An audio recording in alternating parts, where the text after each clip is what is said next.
Di episode sebelumnya telah kita saksikan bagaimana Joe melakukan transaksi pete dengan Grobtov, mafia Mars, hingga mereka dikerebut polisi dan akhirnya Joe masuk penjara dengan pengamanan tingkat tinggi.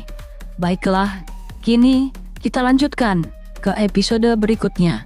Di episode 2, bab 3, Darah Pete.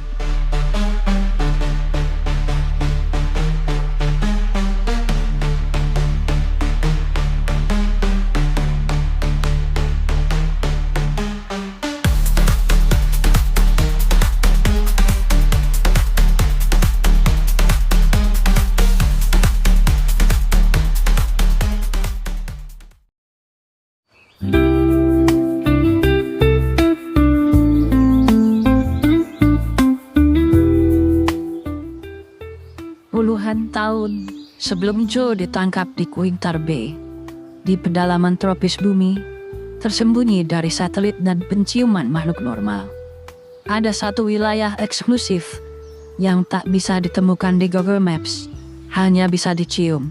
Itulah lahan pete Kartel del Solano. Di sebuah dinasti kriminal legendaris yang menguasai 87% distribusi pete di seluruh sektor tata surya bagian timur, dipimpin oleh satu nama yang disegani, ditakuti, dan diam-diam dikagumi, bahkan oleh alien bermulut 3. Don El Padron Etegio del Solano, atau di kalangan dalam cukup dipanggil Padre Pete.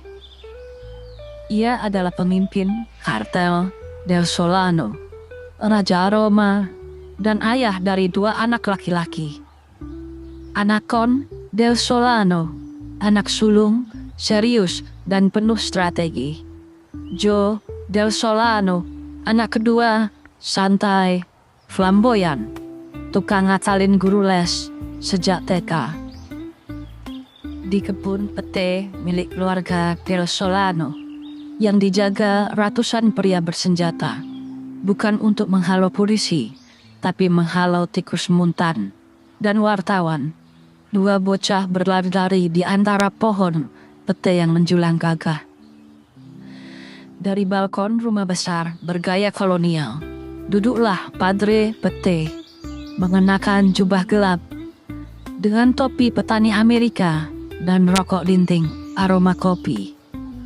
Ia duduk di kursi goyang antik, buatan tangan alien pekerja lepas dari planet Lixor. Tatapannya tajam, suara berat, dan setiap kalimatnya mengandung aroma intimidasi dan nostalgia. Anacon, Joe, dengarkan baik-baik. Suasana mendadak hening. Angin semirir membawa aroma pete tingkat tinggi. Kalian adalah penerusnya. Kalian adalah pewaris aroma yang ditakuti di 3 galaksi. Tapi ingat, pete bukan sekedar dagangan. Pete adalah simbol. Simbol kekuasaan. Simbol rasa. Simbol hidup. Anacon menunduk hormat. Joe terdiam, lalu berkata, Tapi ayah, kenapa kita nggak jualan ketoprak aja? Kan nggak bau. Padre Pete hanya tersenyum. Senyum misterius mafia tua. Ketoprak membuat orang kenyang. Tapi pete membuat galaksi tak berani bersuara.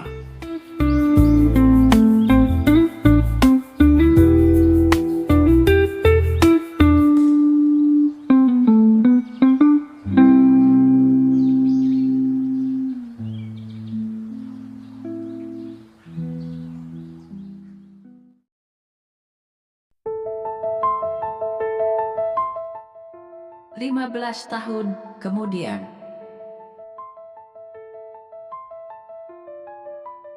hujan rintik jatuh di depan rumah keluarga del Solano.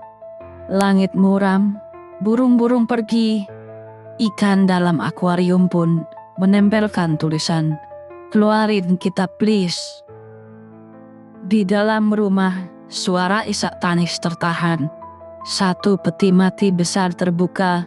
Di dalamnya terbaring kaku Padre Pete, sang legenda, sang raja pete, sang penakluk aroma. Wajahnya damai, tapi mulutnya berbusa. Joe dan Anakon berdiri tegap, mengenakan jas hitam.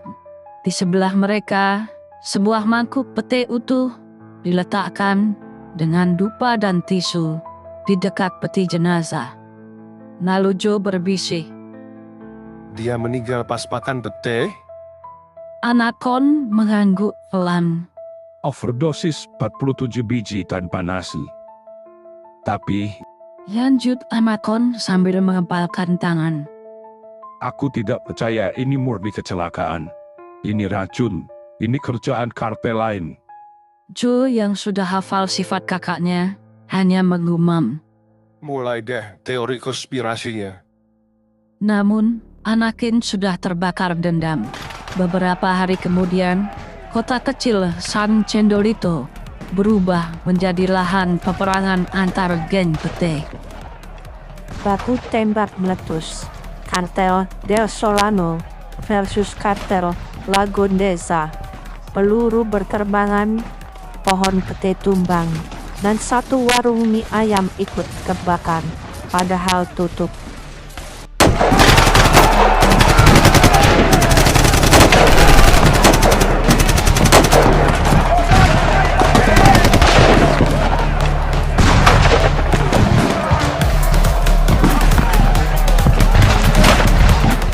Tapi di puncak kekacauan itu, Anakon tertembak parah.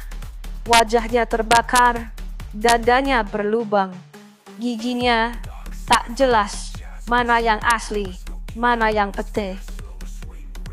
Anak buahnya menyeret tubuh Anakon ke sebuah rumah sakit bawah tanah yang dikelola oleh dokter spesialis trauma sayuran, Dr. Selbit B. Saat dokter itu membuka mulut Anakon, ia langsung mundur 3 langkah dan berteriak. Buset, ini parah. Baunya lebih daripada comberan. Gila, ini bahaya. Buset dokter. Ini baunya parah banget, kayak bau septic tank. Bukan, ini lebih parah dari itu. Ini kombinasi tragis antara tidak pernah sikat gigi dan makan pete 3 kali sehari sejak balita.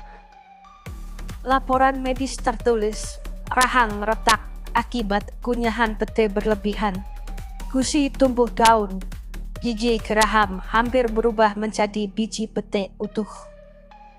Kita harus segel seluruh wajahnya. Dia butuh pelindung penuh, helm ventilator, segala yang bisa memblokir bau neraka ini. Akhirnya, sebuah helm dirancang, hitam legam, dengan sirkulasi udara bertenaga nuklir. Modelnya terinspirasi dari tokoh legendaris dari film luar angkasa. Tapi versi ini ada filter anti bau, penyemprot harum ruangan otomatis setiap 30 detik.